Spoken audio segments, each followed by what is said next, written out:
बिस्मिल्लाहिर्रहमानिर्रहीम, अस्सलाम वालेकुम नाज़रीन, आपका मेज़बान ज़िशान अलवारी आपकी खिदमत से हाज़िर और आप देख रहे हैं रियल पाकिस्तान। नाज़रीन, कुछ अहम खबरें लेके आपके सामने हाजिर हो। जैसे कि आप जानते हैं कि आम इंतखाबात जो है वो अपने इख्तिताम को पहुंचे हैं और हैरान कुन रिजल्ट आए हैं। यकीनन जिन रिजल्ट का सोचा भी नहीं था वो रिजल्ट इस तरह आए कि देखने वाले हैरान रह गए। जंग की अगर बात की जाए तो मौलाना मोहम्मद अहमद यानी साहब जो हैं वो इंतहाई बड़ी शिकस्त से जो है दो चार हुए। 1,14,000 की जो है लीड से हारे। और दूसरी तरफ जो है अलामा और फरूकी साहब जो हैं वो भी अपनी सीट हार चुके हैं और अभी उनका मैसेज जो है मसूल हुआ है और खबरें चल रही हैं कि उन्होंने अपने रिजल्ट को तस्लीम नहीं किया और वो कह रहे हैं कि इंतहाई बदतरीन धांधली की है। दूसरी अगर बात की जाए अलामा मसूद नवाज जंगवी की, तो पीपी जो उनकी थी और वहां पर जो है इलेक्शन के हवाले से खबर ये चल रही है कि कुछ मामला जो हैं वो चेंज हो चुके हैं।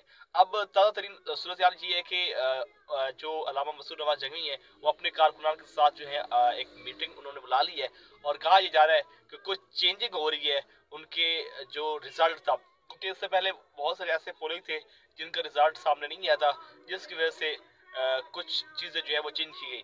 आज की वीडियो मुकम्मल मैं आपको तफसील दूंगा। आपसे गुजारिश है कि अगर अभी तक आपने हमारे चैनल को सब्सक्राइब नहीं किया तो सब्सक्राइब कर ले, घंटे के निशान को दबा लें ताकि हमारी आने वाली हर वीडियो आप तक जल्द पहुंच सके। नाज़रीन, आप जैसे जानते हैं कि आम इंतखाबात जो है पूरे पाकिस्तान में हुए, जिस तरह जो है हैरान कुन रिजल्ट आए। पाकिस्तान तहरीक इंसाफ जो है मुकम्मल तौर पर जंग में जो है वो क्लीन स्वीप कर चुकी है। मौलाना मोहम्मद अहमद यानी साहब जो है सरबराह सुन्नी उलमा कौंसिल और पाकिस्तान राय आग पार्टी के उम्मीदवार थे एनए पर और पीपी पर। वहां पर जो है वो एनए की सीट भी हार चुकी है और पीपी की भी हार चुके हैं। एनए की जो सीट है वो 1,14,000 की लीड से हारे और जो पीपी की लीड जो सीट थी वहां पर वो गालबन 10,000 वोट हासिल कर चुके हैं। और यहाँ पर बड़ी अहम और दिलचस्प बात यह है कि अभी कुछ खबरें मौसूल हुई हैं। बताया जा रहा है कि अलामा मसूद नवाज जंगवी का जो इलेक्शन है वो गिटाई में पड़ गया है।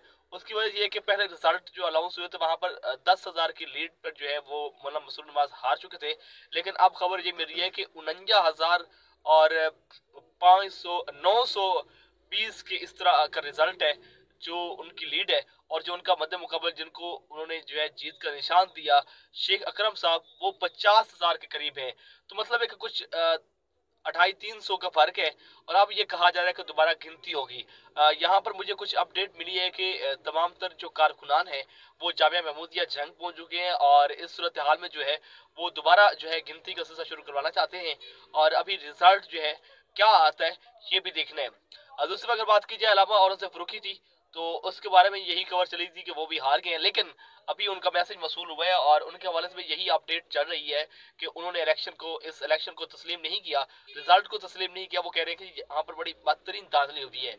अब देखना यह है कि क्या उनके जहाँ पर रिजल्ट की वजह से एक तरफ तो आप जानते हैं कि सर्विस भी मुअत्तर रही और सर्विस मुअत्तर रहने के बाद बहुत सारे लोगों के पास जो है वो रिजल्ट अब पहुंच सका। अब आरओ के पास जब रिजल्ट पहुंच रहा है तो एक तो लेट भी जा रहा है, दूसरी तरफ जो है कहा यह जा रहा है कि उसमें तब्दीली भी की जा रही है। अब तब्दीली की वजह से बहुत सारे लोगों को जो है इस पर जो है इतफाक नहीं है और वो कहते हैं कि इस इलेक्शन में जो है और इस रिजल्ट में काफी धांधली की जा रही है।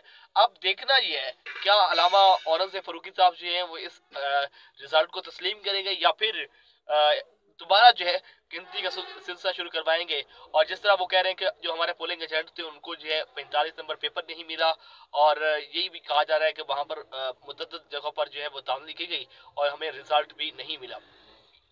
अब बात की जाए मौलाना मोहम्मद अहमद यानवी की, तो शेख वकास अकरम के मद्दे मुकाबले थे और पीटीआई का जो जुनून था इस हद तक बोला और इस हद तक कि यकीनन पाकिस्तान बल्कि पूरे पंजाब में गालिबन कहा जा रहा है कि सबसे बड़ी लीड जो है वो शेख वकास अकरम की है। अब मौलाना मोहम्मद अहमद यानवी साहब जो है बेहतरीन शिकस्त हासिल कर चुके हैं, लेकिन जिस तरह तवक्को की जा रही थी कि मौलाना अहमद यानवी यहाँ पर सीट जो है वो मुकम्मल तौर पर जीत जाएंगे। वैसे पिछले आपने मेरे जो सर्वे थे या पिछले जो भी मेरे ब्लॉग थे उसमें आपने सुना कि मैंने बताया था कि मौलाना मोहम्मद अहमद यानवी की जो पोजीशन है वो बहुत ही बेहतर है, लेकिन यहाँ पर जिस तरह रिजल्ट आया तो पीटीआई को जो जादू था वो सर चढ़ के बोला।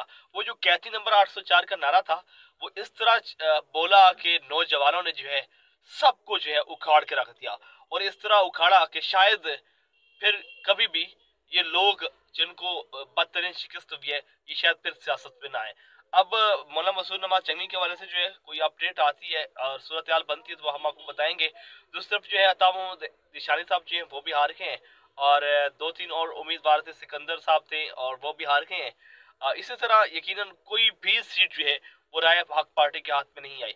अब जो सूरत अलावा मसूद नवाज जंगवी की है वो क्या आती है, उस हवाले से हम आपको मुसलसल अपडेट करेंगे। अपने मेजबान को रेल पाकिस्तान से इजाजत दीजिए। आने के बाद